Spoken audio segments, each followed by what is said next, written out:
Wednesday பார்த்தீங்கன்னா, இங்கே weekly வந்து மார்க்கெட் போடுவாங்க. ஸோ கிராமத்துலேருந்து பார்த்தீங்கன்னா, நமக்கு வந்து சேல் பண்ணுவாங்க. நார்மலா வெளியில வாங்குறத விட இங்கே கம்மியா இருக்கும்.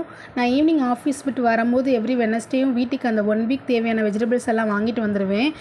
உங்களுக்கு குவாலிட்டியும் நல்லாயிருக்கும், ஃப்ரெஷ்ஷாவும் இருக்கும். இங்கே எல்லாமே கூறு கட்டி தான் விப்பாங்க. ஸோ ஒரு சில காய்கறி, அதாவது தேங்காய், காலிஃப்ளவர் மட்டும் தான் கூறுல இல்லாம இருக்கும்.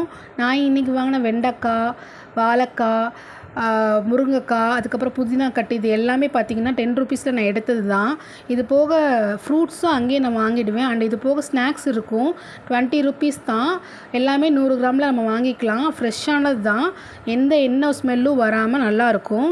ஸோ இந்த மாதிரி வாங்கிட்டால் நமக்கு டெய்லி சமைக்கிறதுக்கும் காலையில் கொஞ்சம் ஈஸியாக இருக்கும், நம்ம மொத்தமாக வாங்கி வச்சிட்டோன்னா. ஸோ இந்த மாதிரி உங்கள் ஊர்லேயும் நீங்கள் அந்த மாதிரி மார்க்கெட்லாம் போடுறாங்களாங்கிறத எனக்கு மறக்காமல் கமெண்ட் பண்ணுங்கள்.